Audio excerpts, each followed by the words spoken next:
Welcome to Confident Connections, the podcast that helps you show up with confidence and connect with people on a deeper level. I'm Lisa Liu, and here we break down the small signals that create big impact, body language, presence, and the simple habits that help you communicate with ease, increase your influence, and magnify your impact. You'll learn how to make strong first impressions, build trust faster, and feel more confident in any conversation or setting. If you're ready to improve your communication skills and create connections that move your life and your leadership forward, you are in the right place. Hello, and welcome to the Confident Connections podcast. I'm Lisa Arundel, or Lisa Liu, whatever you want to call me. I go by both, and I'm your host for this show. So excited to be here with you for our next episode. And today, we're diving right into talking about confidence. So if you missed the last episode, it was really good because it talked about how we want to know when we meet somebody, are they competent, and are they trustworthy? So we were looking at kind of that approachability and authority balance that we really want to strike when we meet someone new so that they know they can both trust us and that we've got their back, that they're safe in our presence, okay? So, but today I want to talk more specifically about confidence. So here is an interesting statistic. We can spot confidence in 200 milliseconds of meeting someone new. Now you think about that. I don't exactly know how you would time 200 milliseconds just so that you could understand how short it is, but just know it's way less than a second. So in the moment it takes to say hi, you've already created something in the person's mind who you're talking to, whether or not you're confident, and you don't even have to say a word. It could just be your presence. So thinking of it that way, think about how often today we're on our phone. We get out of our car, we're on our phone. We walk into a meeting, we're on our phone. We walk into the grocery store. I'm on my phone because I'm pulling up my grocery list. It doesn't matter if I'm texting, posting on social media, or opening my grocery list. If somebody is seeing me for the first time, the way they see me, I cannot change. That is their first impression. Now, that may not mean much to you if you're in something like a grocery store, but I would push back a little and say you never know who you're going to meet. So what does that mean? We never look at our phone? No, but think about the typical way we look at our phone. Our head is all the way down, our shoulders are hunched forward, and we're in what is called a low power pose or low power position. Everything about this body posture says, I am not confident. It doesn't matter that the context is that we live in a day and age where everybody is on their phone. Still subconsciously, that's the message we are sending. So if you have to be on your phone when you're entering a building or anywhere where somebody may be seeing you for the first time, pull it up to eye level. It's safer that way anyway. You're going to have better peripheral vision. But if you must be on your phone, pull it up to eye level. It's so much better for your neck as well. The back of your neck, like the structure of your neck, the wrinkles on the front of your neck, like all of it. It's just better, and you will make a better first impression.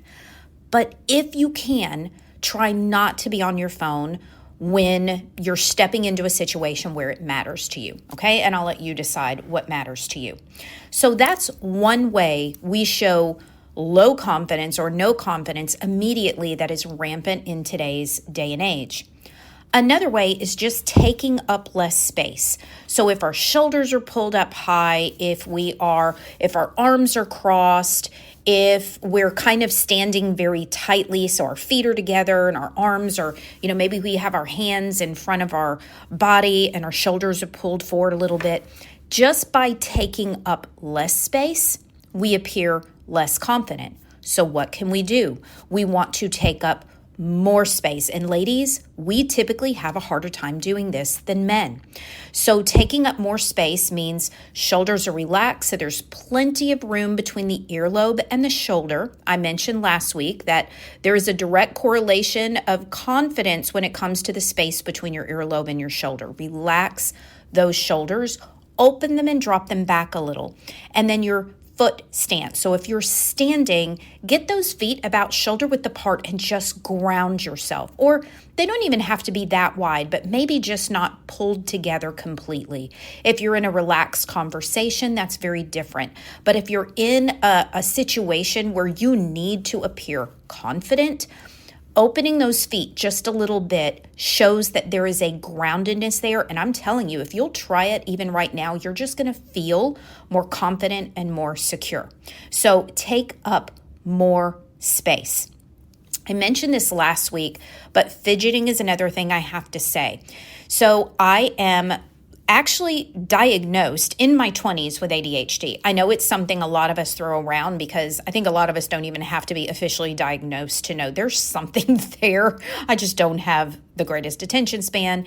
And in the day and age of phones and having the world in the palm of our hands and instantaneous gratification of being able to send a text and get a text back, or if we don't right away, we're frustrated because we live in this instant gratification time period, that we just feel like most of us, I think, we just don't have the highest attention spans.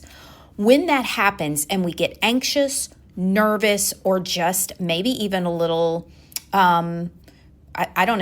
impatient, we can tend to fidget. We can rock back and forth from one foot to the other. We can kind of, tap our hands or our fingernails on a table. We can, if you think about when you cross your leg, how you can bounce that foot. I know people that bounce, they just go to town because there's that hyperactivity in them. So the best we can to stay more still and grounded, the more confident we're going to appear, because the fidgeting comes across as anxiety or low confidence in general. You're nervous, right? A nervousness is how it comes across. So if we want to promote confidence within the first 200 milliseconds or in the first 2 hours with somebody, we just want to make sure that we are not fidgeting, okay? Okay, I want to give you a recommendation on something I've been using for years that tastes amazing, easy to cook with, heat stable, and tastes like chocolate donuts with 0 grams of sugar and 15 grams of protein. Are you ready for it? It is a bone broth collagen in the form of a powder. And I'm telling you, if you get the chocolate, thank me later, it tastes like chocolate donuts, although they do have other flavors if you don't care for chocolate. If you need a refresher on some of the benefits of collagen, it can help support metabolism, gut health, improve digestion. It can lower the risk of heart disease. It helps with arthritis and supports joints. It's even been known to help with hair and nail growth. If you're not on a collagen supplement and you're looking for a very high quality grass-fed variety, this is it. It's incredibly clean. It's incredibly delicious. No sugar, 15 grams of protein. I use it in recipes. I use it in my coffee. I use it in my smoothies. It's unbelievable. You can go get it at lisaluimpact.com/bone broth.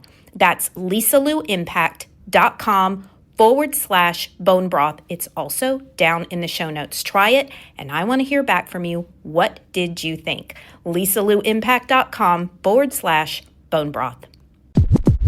So those are a few ways that we can really start to hone in on what kind of impression am I making when I walk up to somebody, when I enter a room, when it matters, when I'm walking into a job interview. My goodness, I don't know the last time you've had a job interview, but if you think about understanding these things before you walk into a job interview, think about how much further ahead you will be than so many other people walking into that interview that are not cognizant, they're not aware, and they are not being intentional about sending the right signals the moment you walk in the room, and from then on, right? Staying grounded. If you are sitting in a chair, it's okay to cross one foot over the other, but make sure that other foot is stationed on the ground, not pulled behind you, like even sitting on the floor, but put, the foot on the floor, but pulled behind you. Have it be grounded and flat. I'm 5 foot tall. My feet don't always reach completely, so sometimes I'm on my tippy toes, but I'm in the minority, I think, there. So make sure that other foot is grounded and flat and that you're not fidgeting. Otherwise, if both feet are grounded and on the floor, like flat on the floor, that's also excellent. So these are really specifically for job interviews, meetings, things where you want to be sure you're coming across confidently. And the last one that I'll mention is fronting. Fronting is something I'll be talking about off and on because it's one of those things that I am always reminding myself of. Hearing these things one time doesn't typically fix things.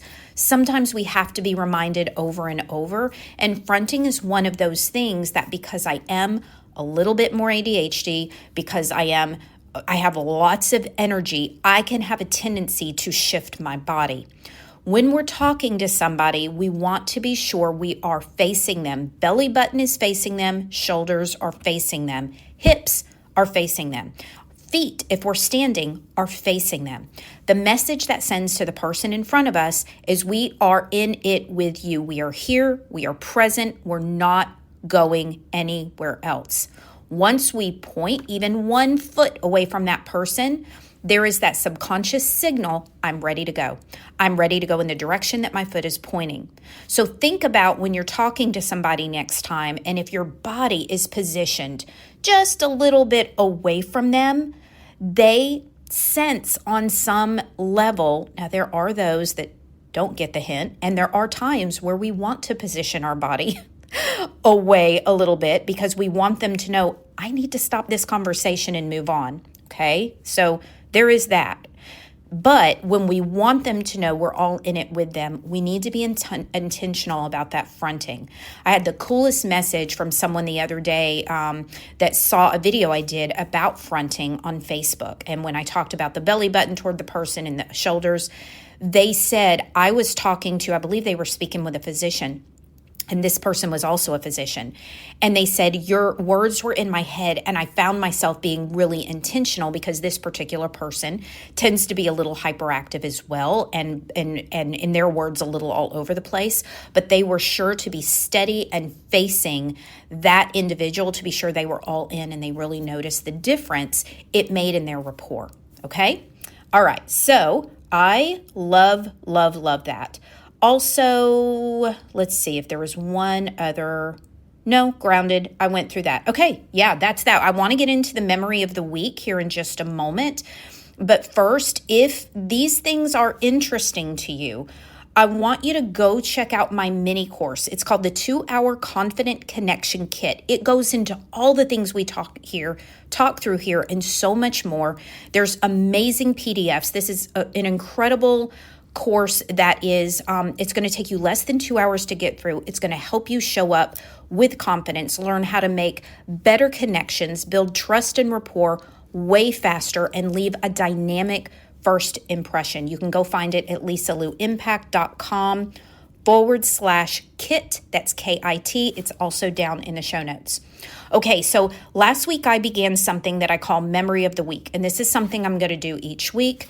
Memory of the Week for me, basically every single day I write down a memory of that day, okay? What is one thing I want to capture in the day? I talked about how I am not a journaler. I want to be, but I just don't do well with it.